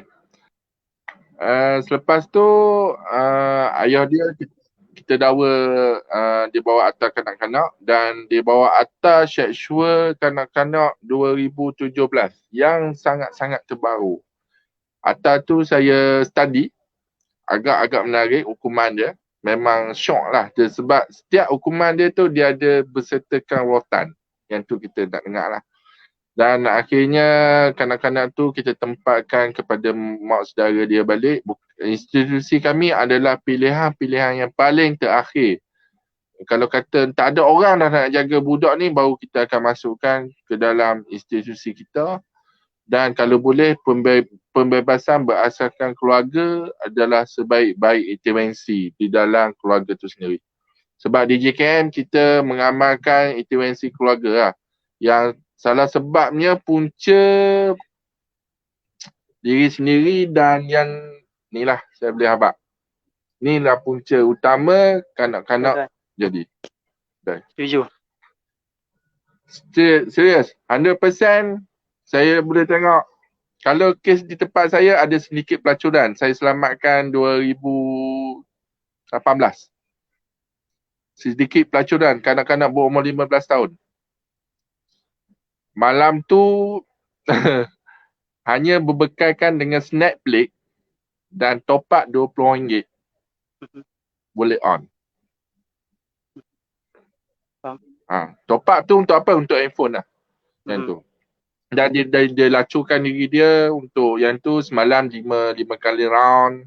Dan kita selamatkan dan pihak polis dah tangkap bapa ayam tu dan kita letak di bawah Seksyen 38 lah. Di mana Seksyen 38 kurungan 3 tak silap saya, mucagari iaitu bapa ayam. Kalau kes di KL benda ni biasa. Bapa ayam cari pelindung ni benda ni biasa, ditawarkan duit beribu-ribu untuk lepaskan kanak-kanak tu sendiri. Sebab tu kita ada akta mendagangkan orang. Kata kerja macam kes saya ni, dia ditipu. Dia bekerja di Ipoh. Katanya kerja ditawarkan kerja di kedai steamboat. Jadi pelayan lah. Jadi memang dia kerja di steamboat, malam dia dilacurkan kepada warga asing. Dan alhamdulillah budak tu mungkin akal dia panjang, dia lari. Dia lari dan dilarikan ke balai polis berdekatan dan pihak polis hantar ke hospital. Pihak hospital Ipoh telefon saya dan sekarang ni kanak-kanak tu berada di Rembau lah kita tempatkan sehingga kes dia selesai. Kes pendakwaan terhadap toke dia tu selesai. Sebab kes ni dia pasang lawyer agak payah lah untuk kita beat. Sebenarnya di mahkamah ni bukan benda yang senang bagi kami. Sebab kan technical issue, mereka boleh cabar kita balik. Dan kalau kita tak kemah fakta kita, memang akan kalah. Yang tu. Tapi isu lain untuk penderaan kes kanak-kanak ni, ada isu duit pun. Baru ni ada dia apa? Tahu stapler? Tahu stapler? Tahu. Di sini 3. Allah. Stapler kan pelinga anak dia. Yang tu saya selamatkan dan isu dia adalah duit lah. Duit sebab keluarga dia ramai, anak dia berderet lagi. Jadi dia tak dan duit. Bila dia dapat pukul anak dia tu, dia merasakan satu kepuasan. Bukan setakat anak dia saja je, bini dia semua sekali lah. Based kepada situasi lah. Dan orang untuk pengetahuan Afiq, Tuan Daniel yang tanya ni adalah seorang pegawai kanak-kanak yang sangat-sangat berkaliber. Dia mana Amin. saya pernah minta dengan dia sebab masa tu ada penghuni hari geni di tempat saya nak dibebaskan. Dia dapat kira pelepasan awal lah. Kalau dalam istilah penjara ni dia dapat parol. Kan? Saya minta laporan dengan dia sebab hari geni pakai laporan dia, jadi kita pakai laporan dia lah. Jadi bukan benda yang senang untuk DJKM ni sebab kita DJKM ni ramai pegawai-pegawai yang orang kata banyakkan yang stay down lah. Sebab kami berkat moto jabatan kami adalah berkat berjasa. Nah, seperti mana yang anda tahu, JKM pun diarahkan bertugas di pusat quarantine COVID-19. Saya bertugas hari itu di pusat COVID-19 pakai PPE. Pakai PPE untuk kita hantar barang-barang makan lah. Tapi sekarang ni mungkin diambil alih Jepam atau kita nak hantar barang tu ke kawasan PKPD. Perintah Kawalan Pergerakan diperketatkan, kita terpaksa pakai full PPE di jabatan. Dan benda ni saya salute lah antara rakan-rakan saya yang bekerja. Nah, sekarang ni musim COVID, di Terengganu, Kelantan dah out. Banjir dah start. Kami di Kedah itu bulan 10 dah start banjir. Jadi kadang-kadang bila balik di pusat kuarantin, terpaksa masuk kerja balik di pusat pemindahan banjir. Agak mental kami kena kuat lah. Di JKM ni mental kena kuat dengan fizikal kena kuat. Bukan setakat untuk intervensi kanak-kanak, tetapi untuk masa bencana kita kena hadap sebab bukan semua orang yang orang kata boleh terima makan sardin. Kan? Baru ni weather apalah banjir bagi makan sardin ke toge. Betul, setuju. Weather di Pulau Pinang. Tapi itulah lumrah kehidupan. Kadang-kadang kami pun di pihak jabatan pun dah cuba yang terbaik untuk memenuhi keperluan masyarakat. Tapi manusia ni dia tak pernah ni lah sama dengan kami pun. Yang tu sebab sedikit mungkin nanti boleh invite Tuan Daniel untuk jadi panel. Dia lebih pakar, lebih arif lah daripada saya. InsyaAllah, Alhamdulillah. Baik, Tuan Syarul, terima kasih atas sebab menjawab persoalan yang ditanyakan daripada kita punya penonton kita. Jadi saya nak bertanya juga soalan daripada penonton kepada Tuan Ahmad. Boleh Tuan? Jadi tadi ada satu soalan yang menarik sebenarnya untuk dijawab. Ada dah keluar dah pun. Tuan Ahmad, bolehkah saya sebagai pencarum sok-sok nak dapatkan semua caruman saya? Menarik ni. Mohon penjelasan Tuan Ahmad lah. Okey. Dapatkan semula caruman ya. Soalan ni sebenarnya soalan ni sebenarnya soalan yang agak popular lah pada kami sebagai kaki tangan Perkeso. Boleh dikatakan kerap lah kami ditanya oleh pelanggan, kenapa kami tak dapat duit caruman kami sedangkan kami tak dapat apa-apa pun daripada Perkeso.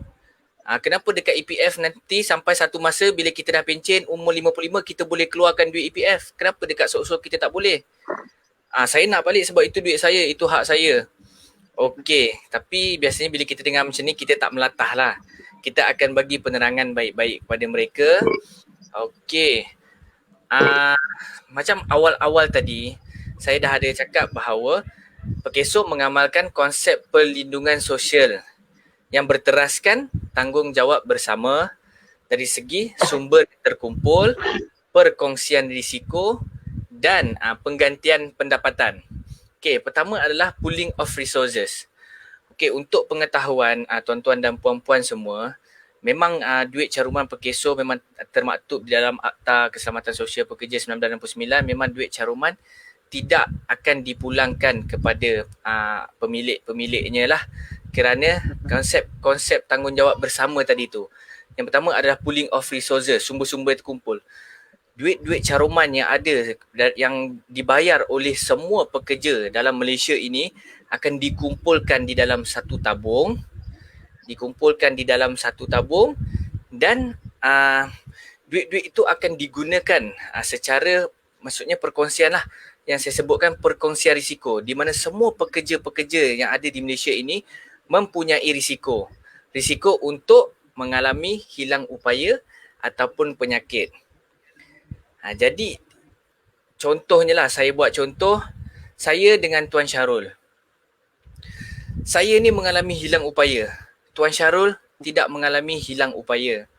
Jadi duit-duit daripada Tuan Syarul dengan pencarum-pencarum yang lain ni lah yang akan diberikan kepada saya untuk saya mendapat faedah-faedah yang Perkeso berikan lah.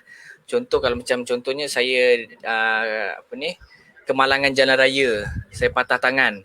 Jadi dengan duit-duit pencarum yang lain lah untuk membantu, kerana tadi kita berkongsi risiko yang sama, tapi tak semua orang menghadapi risiko tersebut. Dan diganti itu yang ada penggantian pendapatan. Jadi kena faham itulah yang 3 konsep tu. Pertama, sumber yang terkumpul, semua duit-duit pencarum yang kat Malaysia ni dikumpulkan dalam satu tabung, dan semua pencarum ini berkongsi risiko yang sama, risiko untuk kemalangan, risiko untuk sakit, risiko untuk meninggal dunia, semua ada, dan penggantian pendapatan. Jadi dengan duit-duit yang terkumpul tadi kita akan gantikan, kita akan berikan kepada yang memerlukan. Jadi ada orang tanya, habis tu saya tak dapat apalah. Cuma kebiasaannya bila kita ni, kalau sebagai kita Muslim, kalau kita orang Islam, kita anggaplah duit-duit caruman kita itu sebagai amal jariah kita. Kita bersedekah, itu pahala itu lebih besar di akhirat nanti kan, sebab kita perlu bersyukur. Kerana kita sepanjang hidup kita tak pernah ditimpa kemalangan, tak ada penyakit apa semua. Jadi kita lebih bernasib baik daripada orang-orang yang ditimpa bencana tu lah. Jadi duit-duit yang dikumpulkan itulah diberikan kepada orang yang memerlukan. Itulah saya beringkaslah yang saya boleh terangkan mengenai duit caruman Perkeso. Pokoknya memang kita tak boleh pulangkan. Okey, jadi itu sahajalah.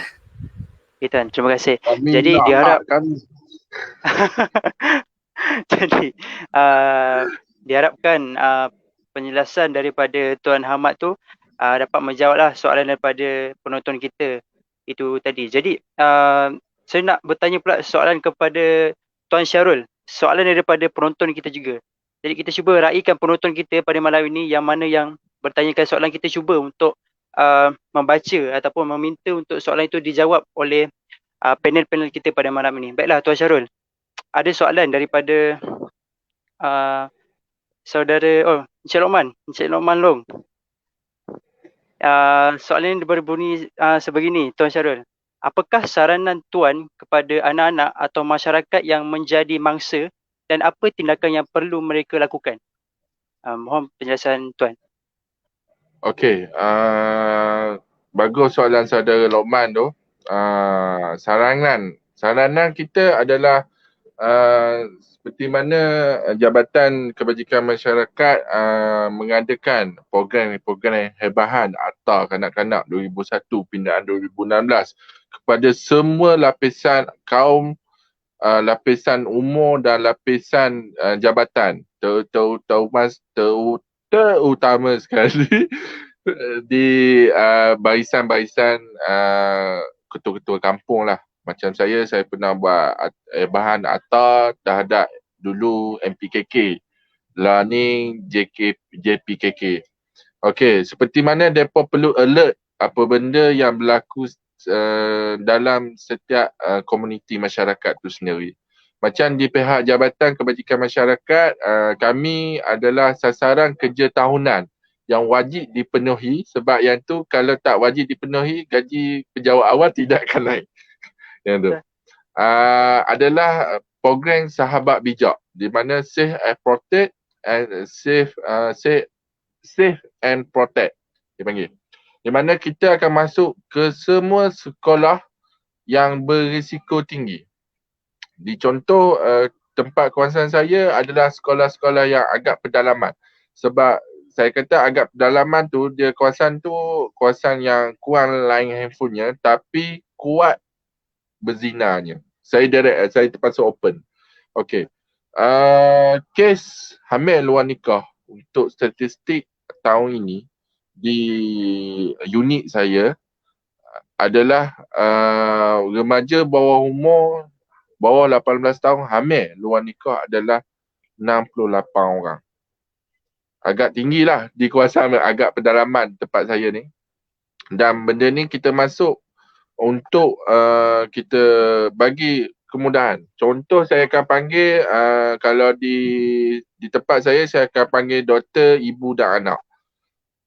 Di mana kita akan terangkan bila hampa buat kerja lagu ni mengandung tumpah darah, boleh risiko jadi lagu ni. Dan sekiranya di tempat macam soalan Lokman, Cik Lokman tanya tadi, apakah mereka perlu buat? Okey. Sebenarnya kita perlu ucapkan terima kasihlah kepada komuniti yang sangat-sangat prihatin.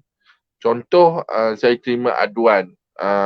Ada kanak-kanak yang teriak malam-malam. Pasal apa tak tahu. Pasal duk teriak, dia disyaki, didera oleh mak dia. Okey. Saya akan masuk ke lapangan, kita akan turun padang. Dan bila kita siasat, dia sebenarnya bukan dia dipukul lah. Sebenarnya dia ni ada penyakit, contoh. Penyakit tak cukup makan, contoh. Susu tak cukup. Ada setengah saya pergi kes-kes saya. Susu kanak-kanak tu diganti dengan susu teh. Susu teh tu maksud saya susu yang kita buat teh tarik. Teh tarik, Milo ais. Ya, ada. Saya kata, macam mana mereka nak dapatkan protein apa semua yang terkhasiat dalam susu tu kan? Sebenarnya masalah kewangan. Okey, kita akan tengok by set to by set. Bukan kata kita pergi tu, dera nak hang, bukan. Kita akan tengok. Bila kita tengok, dan kita akan bantu. Daripada apa yang kita boleh showkan. Contoh, rumah dia atap bocor kan. Nak tidur malam tak boleh, anak teriak lah sebab hujan turun ke, nyamuk masuk ke dalam lubang kan. Kita di jabatan, kita kolaborasi semua jabatan. Contoh, kita ada pejabat zakat, kita ada pejabat daerah.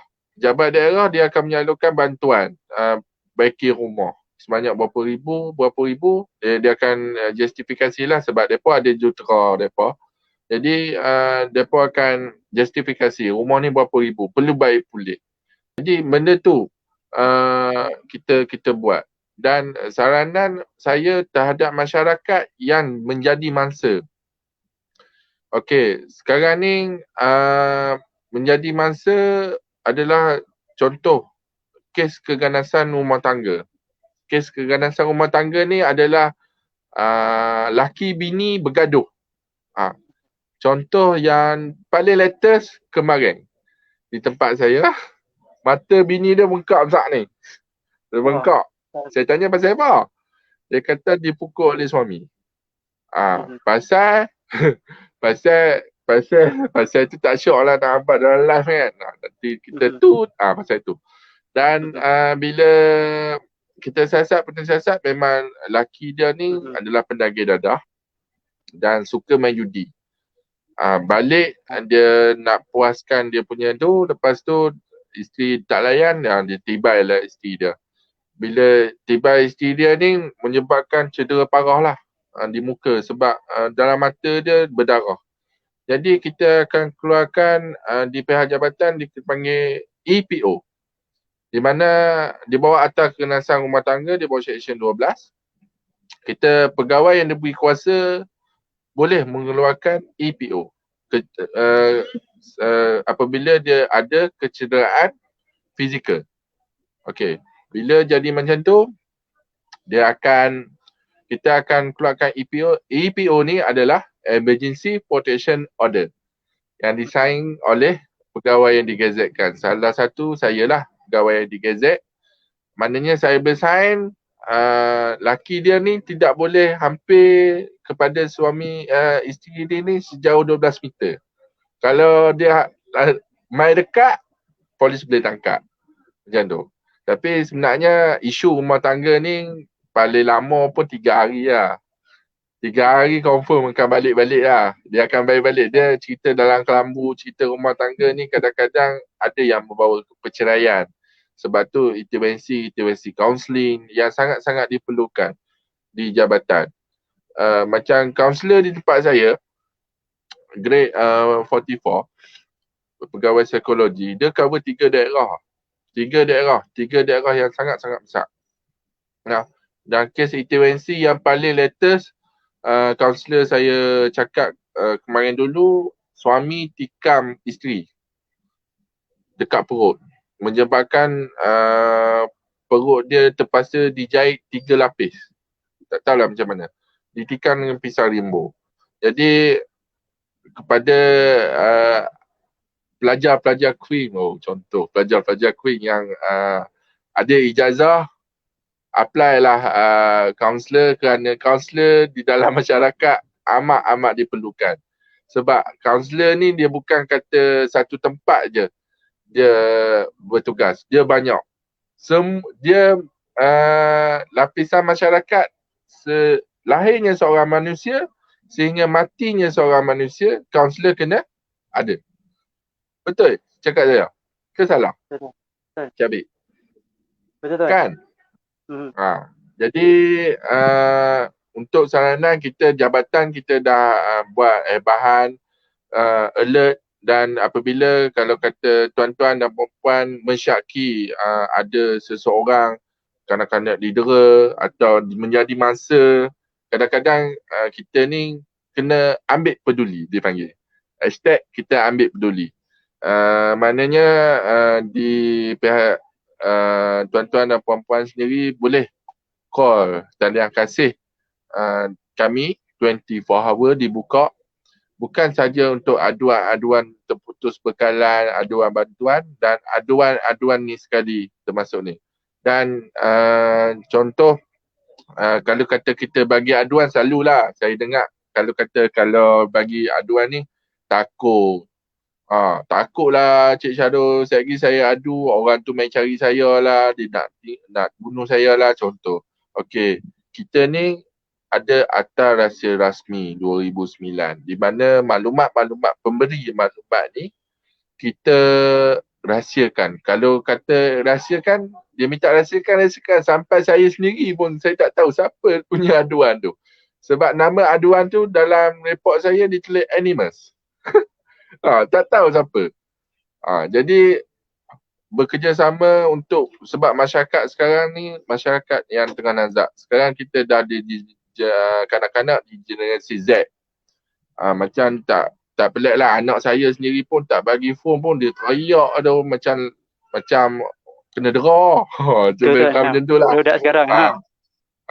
Tak bagi phone lah. Phone loading sikit, internet lambat, dia teriak, serabut kita.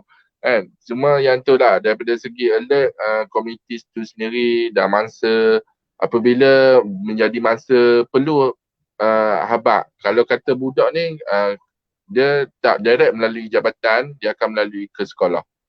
Dia boleh habaq ke sekolah, ke cikgu, dia boleh habaq kat kawan yang mana dia rasa boleh percaya, dan di situ maklumat-maklumat akan sampai di jabatan. Bila ada maklumat tu yang saya rasa perlu diselamatkan, kita akan turun terus ke rumah lah. Macam tu.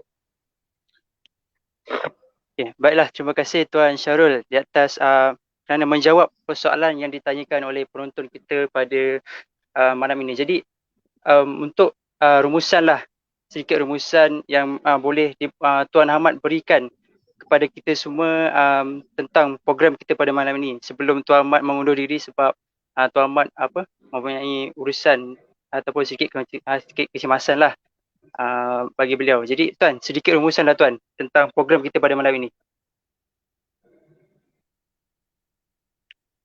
Tuan, mic Tuan.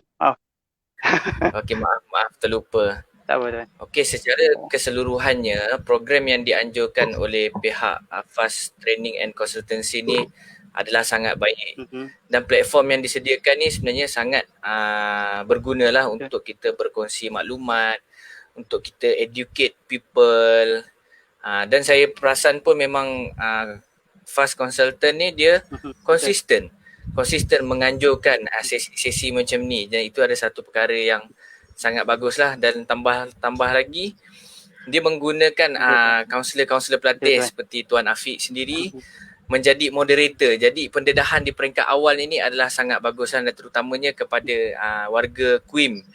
Dan saya sebenarnya berbanggalah sebagai warga Kuim kerana ialah dah ramai dah sebenarnya produk Kuim yang dah berjaya dekat luar sana.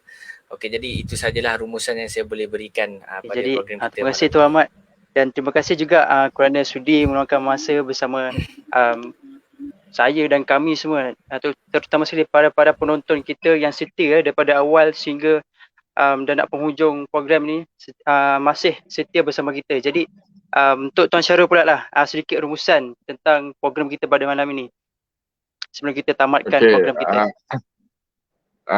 Terima kasihlah sebab jemput saya jadi panel. Saya dulu di Queen antara student yang paling malas lah. Semua orang kenal saya.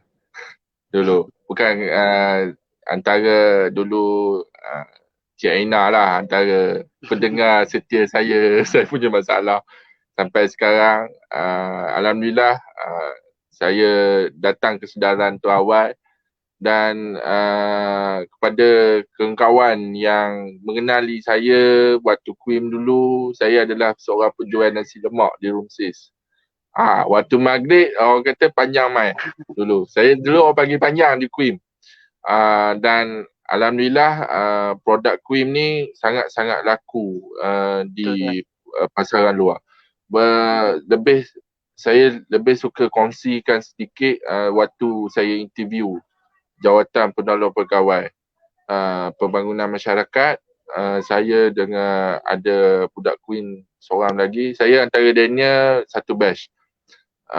Saya masa tu interview, pesaing saya adalah UiTM, UKM, UM yang masa waktu tu, dan saya rasa peluang tu agak tipis lah untuk saya dapat jawatan ni sebab panggilan interview masa tu lebih daripada 3,000 orang. Dan di masa tu saya interview di Kuala Terengganu, dan panel sendiri habaq kat saya waktu tu dia nak pakai di Terengganu adalah 7 orang sahaja kemasukan untuk jawatan ni. Jadi rezeki tak pernah salah alamat, dan bila ditanya apa Cik Syarul punya kaunseling, diploma kaunseling kan, apa boleh bantu dalam masyarakat. Okey, situlah kita guna perkembangan apa yang kita belajar dululah. Kaunseling individu, kaunseling kelompok, di mana di situ. Dan di situ dia mungkin panel tu tertarik kot dengan jawapan saya. Alhamdulillah saya diterima bekerja, dan sekarang ni rindulah Kak Queen, rindulah zaman saya dulu. Rindulah zaman Cik Mat dulu, zaman kami dulu tak ada. Sekarang ni saya tengok Queen ni hebat lah. Antara yang hebat-hebat, yang ramai lah antara pegawai-pegawai JKM ni daripada Queen. Dan tak lupa juga untuk di AADK, cukup ramai pelajar Queen. Sebab kadang-kadang kami ni pergi kursus. Contoh baru ni saya pergi kursus di Langkawi. Tengok bukan hang budak Queen lah dulu. Contoh. Oh lah, ni pasal apa boleh lolak dulu boleh masuk kerja lagu ni kan. Tapi macam tu lah orang kata kita daripada zaman dulu hingga sekarang ni tak semestinya kita akan sama. Satu hari nanti Allah Ta'ala ketuk pintu hati kita, dia kata untuk berubah, kita akan berubah atas kehendak usaha kita lah semuanya. Yang tu saja dah rumuskan. Terima kasih sekali lagi kerana percayakan saya untuk jemput. Saya agak terkejut lah bila ya betul Syarimi nak jemput aku. Sebab saya jemput lagi. Dengan Syarimi saya pernah panggil. Saya pernah panggil ke program saya. Program intervensi untuk kanak-kanak lah. Saya buat summer camp untuk anak-anak klien jabatan. Yang mana yang susah kita untuk buat intervensi. Saya panggil Cik Syarimi. Masa tu saya terpanggil siapa saya nak panggil program ni. Dan saya teringat lah. Masa tu saya pernah repeat paper. Biarlah. Saya pernah repeat paper dan saya masuk kelas Lokman Lon dengan Cik Syarimi lah. Saya masuk kelas. Tak silap saya lupa lah paper apa. Tapi saya pernah masuk satu sem dengan dia, satu kelas. saya tengok masa tu Cik Syarimi bagi talk di Payasum. Payasum ada di Melaka kan? Ada. Sampai budak anak yatim tu sampai teriak. Oh, teriak sungguh ni saya kata. Ui, antara cara yang hebat lah untuk jadi motivator dan sekarang alhamdulillah dia dah buktikan dia dah ada konsultan dia sendiri. Syabas dan tahniah saya ucapkan dan kalau saya panggil lepas ni janganlah letak harga tinggi-tinggi lah. Harga rendah-rendah dah lah. Okey dah. Okey, terima kasih. Okay. Jadi jika kalau tak beratan boleh tak saya nak minta Facebook Tuan Ahmad dan Tuan Syarul, jika kita tak tahu jika ada penonton-penonton yang nak tanyakan soalan boleh terus diajukan ke Facebook. Jadi Tuan Ahmad boleh kongsikan FB supaya penonton-penonton boleh take note untuk mereka tanyakan soalan selepas ini. Nak kongsikan dekat mana ya? Mungkin Tuan kat boleh terus bercakap, mungkin mereka boleh take note nama FB. Okey, nama Facebook saya Ahmad Saidi. AMAD space SAIDI. Itu saja. Kita terima kasih Tuan Ahmad. Muka pen Juragan Bulagas. Jadi Tuan Syarul mungkin boleh kongsikan nama FB Tuan Syarul. Panjang.